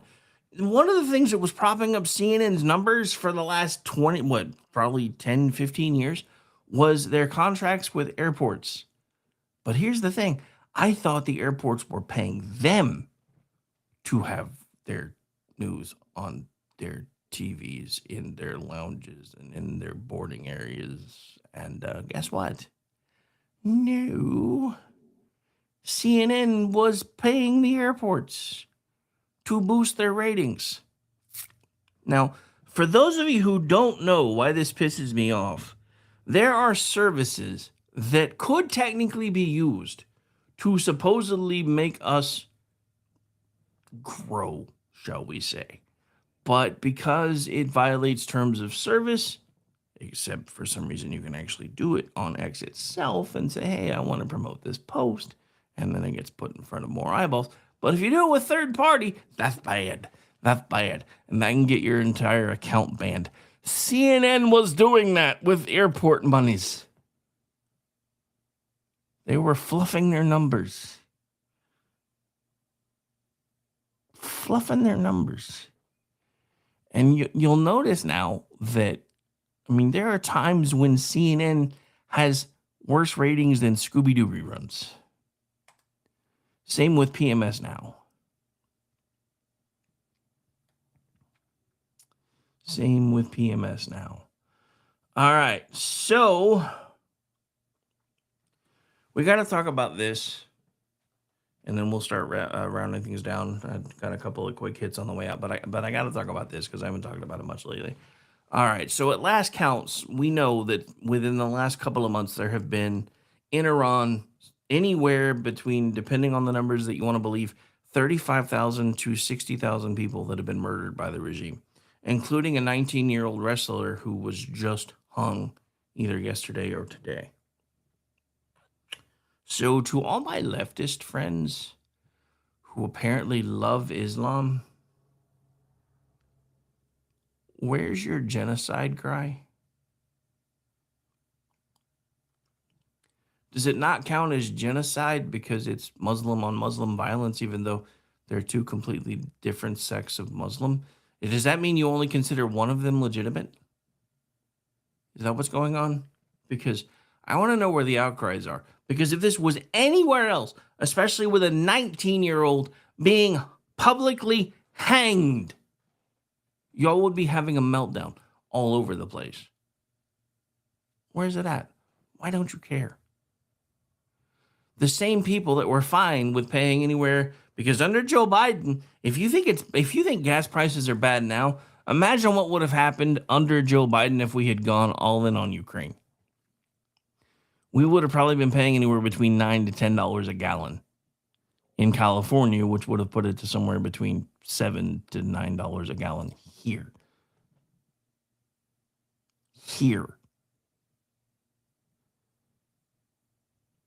But y'all are suddenly concerned with gas prices. Y'all are suddenly concerned with inflation. Y'all are suddenly concerned with affordability. You know what? I don't give a crap about affordability right now. I don't. I give a crap about the fact that this administration is trying to clean up a mess that we started well before most of us were alive.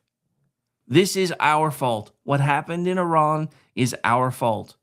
We had a very short-sighted foreign policy. We were terrified of another socialist regime cropping up, so we did what we thought we had to do to make that stop. And all we did, because we normally do, is make things worse. That's why I'm really glad so far to hear President Trump not talking about us being involved with any form of formal regime change or nation building. And I hope he sticks to that. Because we don't need our boots on the ground here. We don't. Israel can put boots on the ground. The UAE can put boots on the ground. Saudi Arabia can put boots on the ground. Let them take out the trash, because honestly, it was our mess and we created it, but they've been their neighbors for forever and they have been living under their thumb. Nobody wants to talk about that part of it. Everybody wants to talk as if there's some sort of shot caller somewhere else, and there might be in the UAE or in Qatar, but they still have ties directly back to Iran. And Iran's been the dog walker. They've been the ones telling everybody what to do. That's why when we went in and started trying to do what we were going to do, because we were tired of watching them slaughter people and tired of them declaring war on us every other day, but we can't do anything about it because it was just words, Rick. No, dude, I'm just being honest. If somebody looks at me and says, you're not going to know when it's going to happen, but I'm going to kick your ass, guess what I'm going to do? I'm going to wait till they're not expecting it, and I'm going to beat their ass. Because they started it as soon as they told me what they were going to do. And they have been telling us for 47 years that they wanted us dead. And they have been showing us for 47 years that they wanted us dead. How much more crap do we have to take? Why is it, especially with these Hollywood punks who do this all the time, they wait in the movies. They wait until somebody says or does something that they consider as across the line, and suddenly they're taking care of business. But now we have a president willing to do that, and everybody wants to, well, we shouldn't be there. We shouldn't be doing this. This is a new war. No. Just because you wanted to keep your head in the sand and not acknowledge the fact that Iran has been telling us since 1979 that they were at war with us and they wanted us dead, that doesn't change the fact that they've been at war with us since 1979 and wanted us dead. That would be like, and I'm going to cross into near conspiracy territory for a second, because one of the things, and I've never been able to validate this, even as somebody that actually does a conspiratainment show, but one of the things that has been circulating for the longest time is that our leadership actually knew about Pearl Harbor and let it happen as an excuse and a justification to finally get involved in the war. I don't want to believe that, and I don't think that's true, especially with who the president was at the time. I believe if he had known that that was happening, he would have preemptively done something about it. I could be wrong, but that's exactly what happened here. They have been telling us for 47 years that they were at war with us, even if we didn't want to acknowledge that we were at war with them, and they wanted us dead. And that's why a lot of us in 2001-ish were cool with going into Afghanistan first and then dealing with Iraq, because, look, I know everybody, there was no evidence of weapons of mass destruction, Rick, and you're talking about conspiracy theories. No, I'm not, because I've seen the satellite footage of, tracks of very heavy vehicles going off towards places like Syria, and nobody can. What happened to them? We don't know. And then there's reports of Syria using chemical weapons on its own people. Oh, no, we can't verify whether those were from Iran. Bullshit.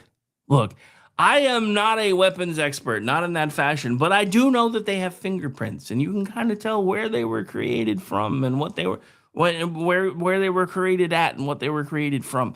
So I'm pretty sure we knew exactly where those chemical weapons came from. But it was unpopular. Because we're supposed to be the kinder, gentler America now. Only thing I'm going to say to that is that gets the same thing 9 to 5 gets on Fridays. The double middle finger.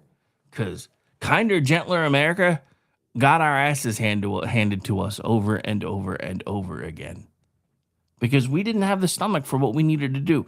The world would be completely different right now if we had treated Korea the way we're treating Iran right now in the last 3 weeks. The world would be completely different right now, and we may not have even needed to go into Vietnam if we hadn't fought Korea to a stalemate and then basically done the same thing in Vietnam. Here's the thing nobody's talking about. We were winning in Vietnam. We keep talking about how we lost it. We were winning. The administration lost the taste for what we were doing because we don't have the stomach for killing people and breaking things anymore, even when they deserve it. And I'm sorry, I'm going to say this just to say it, especially when they deserve it. Because any Islamist that is calling us kafir, any Islamist that is openly talking about taqiyya, any Islamist who is basically saying we're not here to assimilate, we're here to colonize, and eventually this country will be our country because this land is already our land, that makes them an enemy in my book. If it doesn't make them an enemy in your book, that means you're one of the squishes that I don't really want to have anything to do with anymore. So please feel free to find your way to the door. All right, well, ladies and gentlemen, that is going to do it for this particular episode of The Rick Robinson Show. I know it was a weird week because I had weather issues going on Sunday and Monday, and then Wednesday I had to have techs out to get things working again and get things going and all that fun stuff and blah, blah, blah, yada, yada, yada. But anyway, I also, we did wind up doing Wednesday night, and I am doing 3 shows today, so I kind of feel like I'm still earning my keep around here.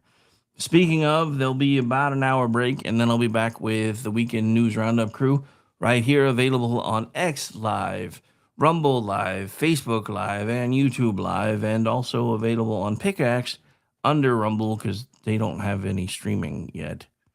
But I may have an announcement about that soon because I have a plan. But I have some calls I have to get out of the way first. So once I know, y'all will know. But I may have a plan on getting folks to maybe partner with Pickaxe to see if we can kind of take another bite out of X. Because, dude, I really thought Elon Musk was going to change the world. And he did. So I'm not trying to crap on him because he's the reason we won in 24. Sorry. I forgot what year it was. Yeah, he's the reason we won in 24. But he's also the reason we might be losing in 26 because the BS is still prevalent. And he's too busy being a customer of X to do anything about how broken it is. So, I don't know. I know you guys are, I don't need much. Dude, I hear from everybody. I don't need another social media platform.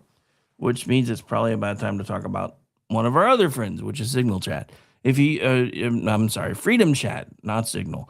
So if you use something like Signal or maybe WhatsApp, first of all, get WhatsApp off your phone. There's a bunch of sex bots on that thing, and you don't want nothing to do with them. Some of you might, but for most of us, yeah, not so much. But check out my friends at Freedom Chat as we get ready to get out of here. Freedomchat.com takes you right there, tells you all about them, lets you decide which version of the app works best for you and even helps you get to it. So freedomchat.com, check them out. Freedom Chat is awesome, and if the administration had been using that rather than Signal, the whole Signalgate thing wouldn't have happened because there is no way to do screen captures inside of Signal Chat. Just saying. All right, we're going to get out of here, ladies and gentlemen. Again, enjoy the rest of your Friday. Thank you so much for hanging out, and I apologize for not paying much attention to the chat for the last half. I had lots of things to talk about, and I didn't want to get distracted. But we'll be back in about an hour. Bye, everybody.